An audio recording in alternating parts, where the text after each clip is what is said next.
हाँ साथियों, आप सभी का स्वागत है आपके चैनल साइलेंट क्लास नोट्स में। तो साथियों, जो कोई भी जूनियर असिस्टेंट 5512 या फिर 3284 जूनियर असिस्टेंट की तैयारी कर रहा है, उसको एक बार ये पेपर ज़रूर देखना चाहिए।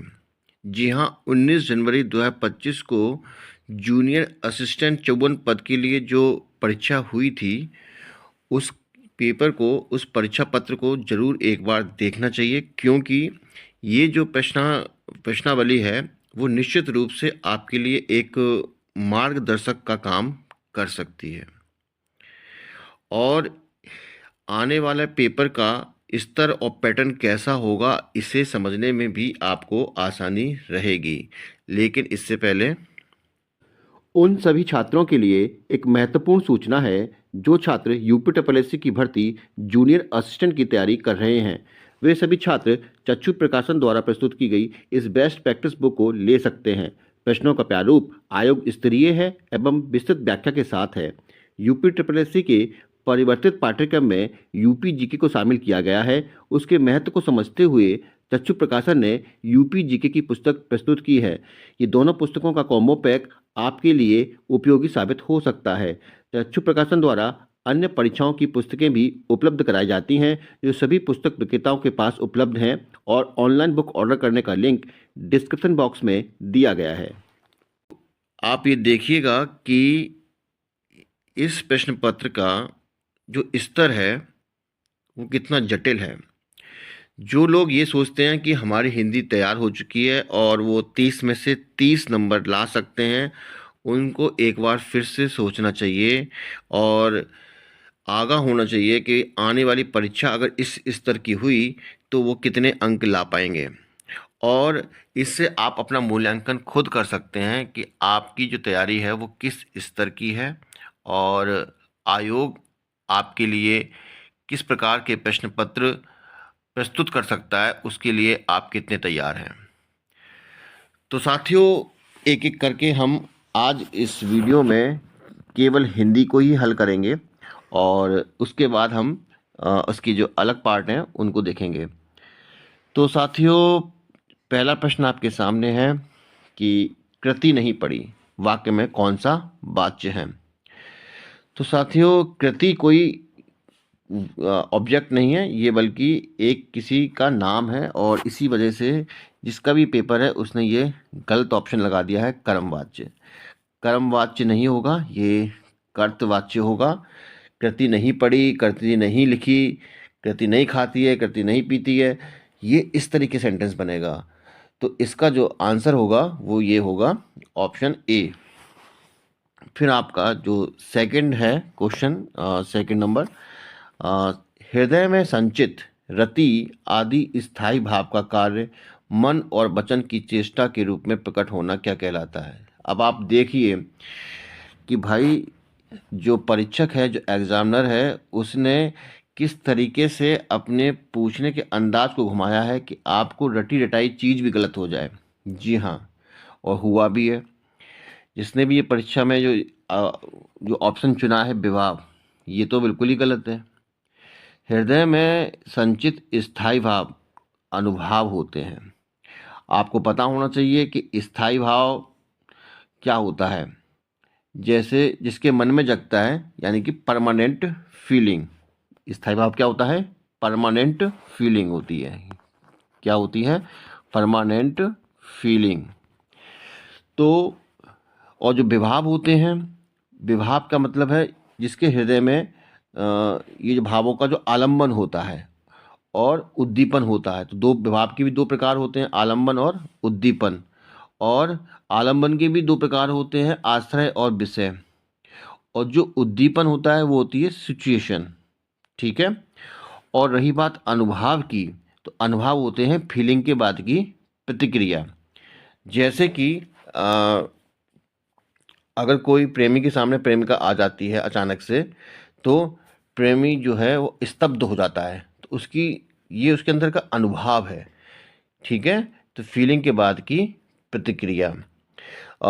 जैसे आपने देखा होगा, एक मूवी थी, पता नहीं मुझे नाम याद नहीं आ रहा, कि शाहरुख खान जब अपनी हीरोइन के बाल देखता है तो वो किरण जैसे शब्द बोलने लगता है, तो हकलाने लगता है, तो उसके फीलिंग की बात की प्रतिक्रिया, यानी कि वो अनुभव है। और एक होता है संचारी या व्यभिचारी भाव। ये जो संचारी भाव होते हैं, ये पानी की बुलबुले की तरह होते हैं जो आते जाते रहते हैं। तो इस तरीके से जो हृदय में जो स्थायी भाव होते हैं, मतलब 4 तरह के होते हैं: स्थायी भाव, विभाव, अनुभाव और संचारी या फिर व्यभिचारी भाव। तो इसका जो राइट आंसर होगा वो अनुभाव होगा। चलिए, और आपका नेक्स्ट है, निम्नलिखित में से पर्यायवाची शब्द हैं। तो इसका आंसर होगा ऑप्शन ए, हुतासन और अनल। ये सही पर्यायवाची हैं। अब देखिए, ओक का मतलब क्या होता है? घर। ठीक है, दहन का मतलब वही आग है। हेरम्ब, हेरम्ब जो है आपको गणेश जी को कहते हैं, और जो कंसारी है वो कृष्ण को कहते हैं। कंसारी गलत लिखा हुआ है, ई की मात्रा गलत लगी है इसमें। कंसारी जो है वो कृष्ण है। पुरंदर आपको पता ही है, इंद्र को कहते हैं, और इंदिवर जो है वो कमल को कहते हैं। तो चलिए, इसका तो ऑप्शन ए हो गया तीसरे का। और फोर्थ का, साहित्य दर्पण के रचनाकार कौन है? तो भाई ये तो वही रटने वाली चीज़ है, और देखिए रचनाकार भी पूछे जा रहे हैं, तो आप सतर्क हो जाइए। अभी तक तो ये देखा गया था कि रचनाकार नहीं पूछे जा रहे थे, लेकिन इस एग्ज़ाम से आप आगाह हो जाइए कि रचनाकार भी पूछे जा सकते हैं। तो आपको वो चीज़ भी याद करनी है, रट के रखनी है। कौन सी चीज़ समझनी है, कौन सी रटनी है, ये आपको देखना होगा। और साहित्य दर्पण के जो रचनाकार हैं वो कौन हैं? वो हैं आचार्य विश्वनाथ। ठीक है, ठीक है। इन्हीं ने कहा था कि वाक्यम रसात्मक काव्यम। ठीक है, तो इन्हीं ने कहा था। और आपके नेक्स्ट हैं 5, कौतुकार्थ। कौतुकार्थ, देखिए आप विधा देखिए पूछने वाले की, कितना टिपिकल क्वेश्चन बनाया है कि कौतुकार्थ अनुपयुक्त वचन विकृत रूप से रचना से आह्लाद युक्त मनोविकार हो, तब कौन सा रस होता है? ठीक है, तो देखिए आपको पता होना चाहिए कौतुकार्थ का मतलब क्या होता है। कौतुकार्थ का मतलब होता है खेल खेल में। अनुपयुक्त वचन या विकृत रूप, ठीक है, यानी कि बिगड़ा रूप। ठीक है, रचना से आह्लाद का मतलब होता है प्रसन्नता से युक्त मनोविकार में कौन सा रस होता है? तो वो होता है हास्य रस। अगर आपको ये कौतुकार्थ आह्लाद शब्द के अर्थ नहीं पता है तो आप इस क्वेश्चन को ठीक नहीं कर पाएंगे, और जिसका भी ये पेपर है उसने ऑप्शन ई लगा करके इसे गलत कर लिया। और जबकि बहुत ही आसान प्रश्न था, लेकिन उसको पूछने के अंदाज ने घुमा दिया विद्यार्थी को, और वो गलत कर बैठा। और ऐसा ही आपको 5512 वाली भर्ती में देखने को मिलेगा। जो लोग सोचते हैं कि हिंदी हमारे लिए खेल खेल में हम कर लेंगे, कौतुकार्थ नहीं है उन लोगों के लिए। निश्चित रूप से उनको एक बार इस परीक्षा पत्र को देखना चाहिए, और इसका ऑप्शन डी होगा 5 का। क्वेश्चन नंबर 6 है, और इसमें दिया है कि निम्नलिखित में से कौन सी रचना महादेवी वर्मा जी की नहीं है? तो 6 का जो सही आंसर होगा वो होगा शोकोच्छ्वास। शोकोच्छ्वास जो है वो जयशंकर प्रसाद जी की है। बाकी सांध्य गीत, गीत पर्व और आत्मिका जो है महादेवी वर्मा की है। क्वेश्चन नंबर 7, जहां उपमेय या प्रस्तुत की उत्कृष्ट, उपमान या अप्रस्तुत के रूप संभावना या कल्पना की जाए, वहाँ कौन सा अलंकार होता है? अब इन्होंने देखो दीपक लगा दिया, शायद इनको जो है अलंकार की जानकारी नहीं है। देखिए, जहाँ उपमेय या प्रस्तुत की उत्कृष्ट, उपमान या अप्रस्तुत के रूप में संभावना व्यक्त की जाए, वहाँ उत्प्रेक्षा होती है। जैसे जानू, मानू होता है कि नहीं होता है, वहाँ उत्प्रेक्षा होती है। जैसे आप कैसे मानेंगे कि प्रस्तुत और अप्रस्तुत, इस शब्द को लीजिए कि जैसे मान लीजिए कि आप जो है ये कहीं नदी में नहा रहे हैं, ठीक है, लेकिन नदी में नहाते ही क्या हो, अचानक से भूकंप आ जाए और पानी उठने लगे, तो आपको ये लगेगा कि देखिए सुनामी आ गई। तो आप किसी को बताएंगे कि भाई मैं नदी में नहा रहा था, उसमें पानी इतना उछला, इतनी तेज उछला कि ऐसा लगा जैसे मानो सुनामी आ गई। तो यहाँ पे आपने क्या मानकर किया है? जो प्रस्तुत नहीं है, आपने अप्रस्तुत को व्यक्त किया। ठीक है, आपके सामने एक शांत पानी प्रस्तुत था, लेकिन आपने उसे अप्रस्तुत रूप से सुनामी का रूप दे दिया, है ना। तो ये हो जाएगा आपका उत्प्रेक्षा। चलिए क्वेश्चन नंबर 8, निम्नलिखित में से किस विकल्प में सभी शब्द तत्सम है? तो देखिए, साग सेठ की वजह से ये नहीं होगा, रीस दे दिया हिंदी वर्ड, ये नहीं होगा, शर्करा का शक्कर दे दिया है और प्रतिविज्ञान तत्सम है, लेकिन इसका तद्भव पहचान दे दिया है, तो इसका जो राइट आंसर होगा वो ई होगा, इनमें से कोई नहीं। चलिए, बिहारी की रचना सस्सई में किस भाषा का प्रयोग हुआ है? तो सस्सई भाषा में सीधी सी बात है ब्रजभाषा का प्रयोग हुआ है। कहा भी गया है कि सस्सैया के दोहरे जो नावे के तीर, देखन में छोटे लगे घाव करे गंभीर। तो भाई ये ब्रजभाषा की प्रयोग हुआ है सस्सई में, जो बिहार जी की रचना है। अब आइए क्वेश्चन नंबर 10 पर, कारक सूचित करने के लिए संज्ञा या सर्वनाम के आगे जो प्रत्यय लगाए जाते हैं उन्हें क्या कहते हैं? तो देखिए, आपको ये पता रहना चाहिए कि कारक क्या होते हैं। जैसे ने, को, से, ये कारक सूचित शब्द होते हैं, और संज्ञा या सर्वनाम के आगे जो प्रत्यय लगाए जाते हैं, प्रत्यय का मतलब होता है के बाद। ठीक है, आप पूरी भाषा को नहीं समझेंगे तो गलत कर बैठेंगे, जैसा कि इन महोदय ने कर दिया है। तो देखिए, उपसर्ग तो हो नहीं सकता, क्योंकि उपसर्ग तो पहले लगते हैं, कभी नहीं लग सकते। विशेषण का क्या मतलब है? विशेषण भी नहीं होंगे, क्योंकि ये कारक सूचित नहीं होते हैं। ठीक है, कारक सूचित शब्द पता होना चाहिए ना क्या होते हैं, ने, को, से, तो विशेषण में वो नहीं होते ना। अब रही बात, वचन भी नहीं हो सकते, विभक्ति होते हैं। जैसे राम ने रावण को तीर से मारा, तो राम क्या है? संज्ञा। ठीक है, रावण को, तो रावण के बाद ही तो आया है को, तो राम ने, तो राम संज्ञा के बाद क्या आया? आपका कारक सूचित शब्द आया, और वो बाद में आया है, यानी इसलिए वो प्रत्यय भी है। ठीक है, ऐसे उसने, उसको, तो ये सर्वनाम के बाद आ गया, ने, को, तो इस तरीके से जो विभक्ति है। ठीक है, तो इसका जो राइट आंसर होगा वो विभक्ति होगा। तो भाई 10 का जो होगा ऑप्शन डी होगा। क्वेश्चन नंबर 11, किस विद्वान के अनुसार, बताइए क्या पूछा है, किस विद्वान के अनुसार तक भर मात्र वैसा सा आजकल परसों आदि अव्यय नहीं हैं, क्योंकि इनके आगे कारक की विभक्तियां का प्रयोग होता है। ठीक है, और इसमें ये आपको कहीं नहीं मिलेगा ये चीज़, और इसमें गलती होने की संपूर्ण संभावना है। ये स्वामी निगमानंद परमहंस ने कहा था, और ये वासुदेव नंदन की जो किताब है उसमें इस बात का वर्णन है। तो आप इसको ऑप्शन ई लगाइएगा, इसका तभी राइट होगा। इनमें से चारों में से कोई नहीं है, यानी कि ऑप्शन ई होगा। अब आप ये देखिएगा कि इसमें 5 ऑप्शन दे रखे हैं, एक नन ऑफ दीज भी दे रखा है, जो कि इसको और भी जटिल बनाता है इस पेपर को।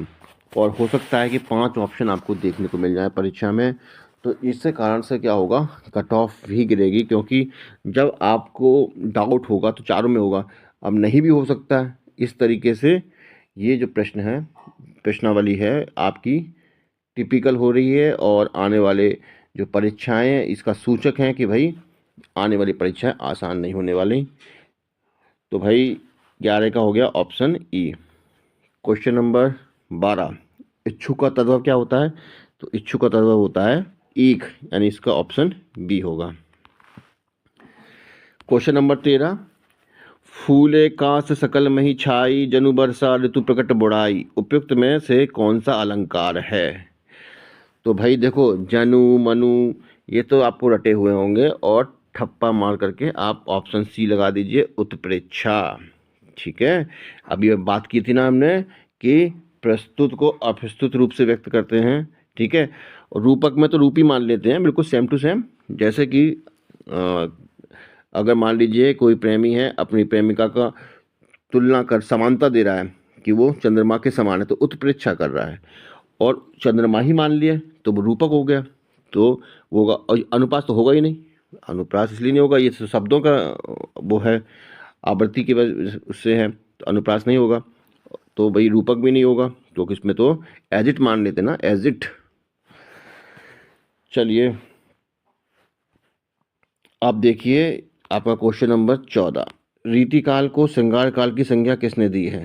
रीतिकाल को संज्ञार काल की संज्ञा किसने दी है? तो ये दी है विश्वनाथ प्रसाद मिश्र ने।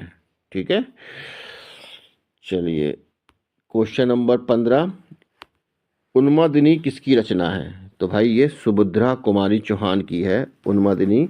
और आप सोचिएगा कि रचनाकार कितने पूछे हैं, और ये रटने वाली चीज़ है, और ये निश्चित रूप से आपको रट्टी होनी चाहिए। और मैं हो सकता है इसको याद कराने के लिए भी एक ट्रिकी वीडियो लेकर आऊँ। तो जो पहली बार इस चैनल को विजिट कर रहे हैं, इस चैनल को सब्सक्राइब कर लें, बेल आइकन दबा लें, जिससे कि उनको टाइम पे वो चीज़ मिल जाए। और इस पेपर का पीडीएफ भी मैं अपने टेलीग्राम चैनल पर डाल दूंगा, आप चाहें तो उसको आराम से देखिएगा। चलिए क्वेश्चन नंबर 15, आइए अब क्वेश्चन नंबर 16 पर। निम्नलिखित में से कौन सा शब्द कुसुम सस शब्द का पर्यायवाची नहीं है? ये थोड़ा टाइपिंग मिस्टेक है, इसमें कुसुम सस नहीं होगा, कुसुम सर होगा। क्या होगा? कुसुम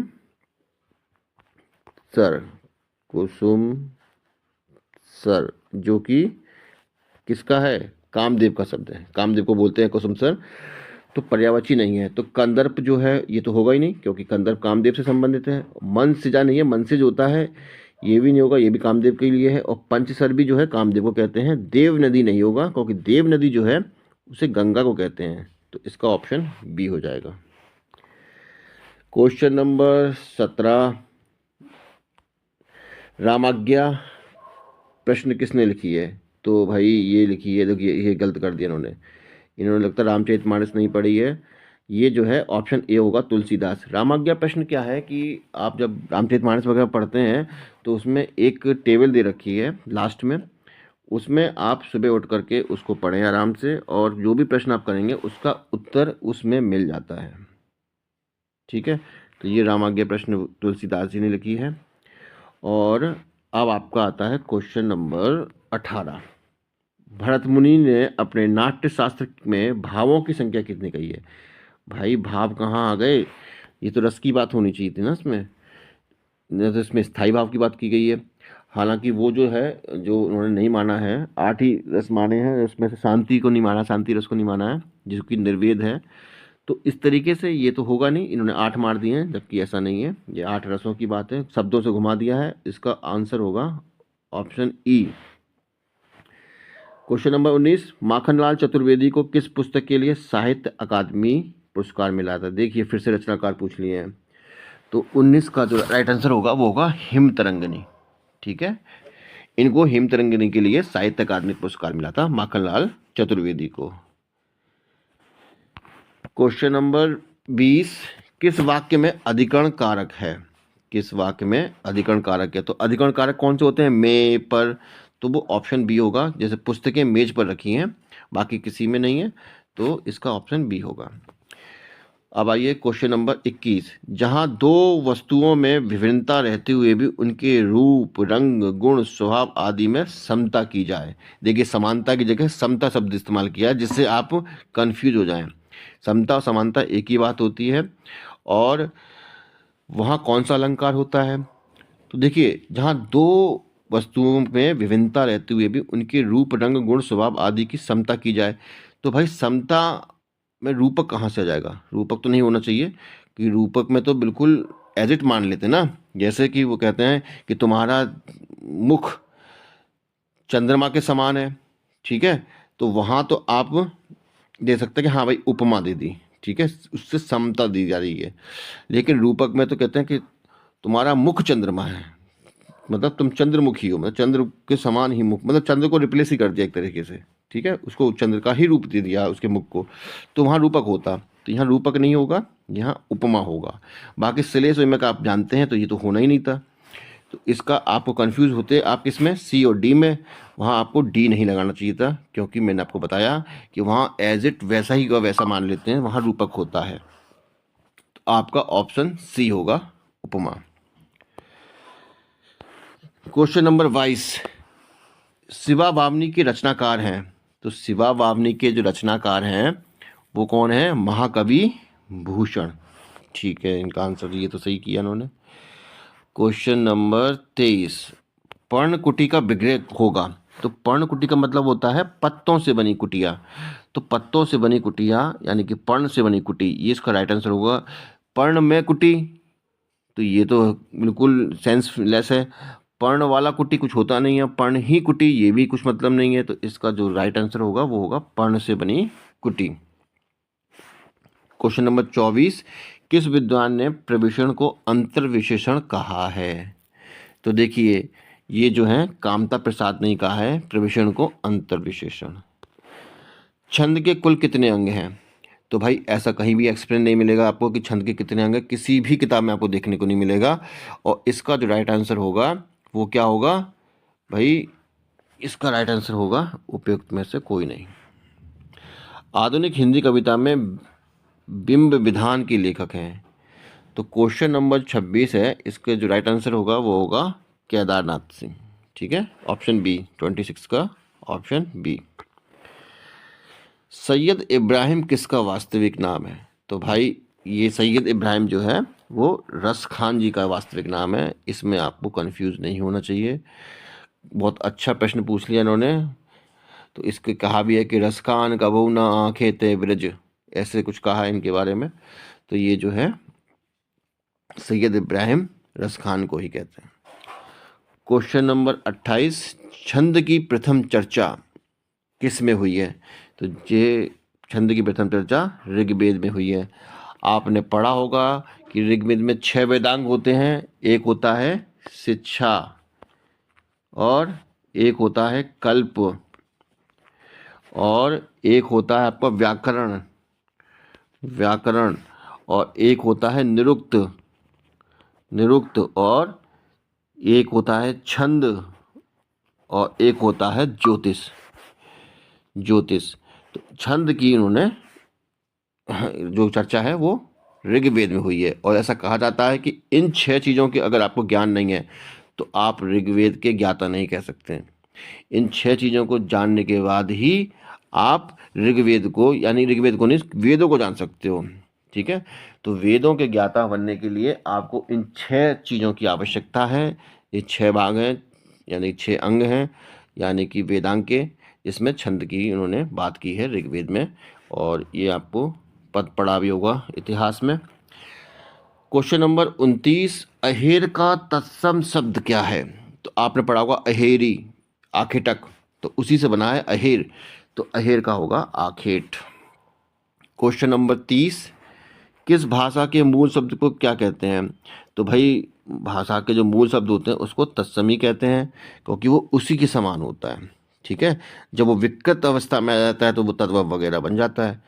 तो इसका जो होगा आंसर 30 का डी होगा।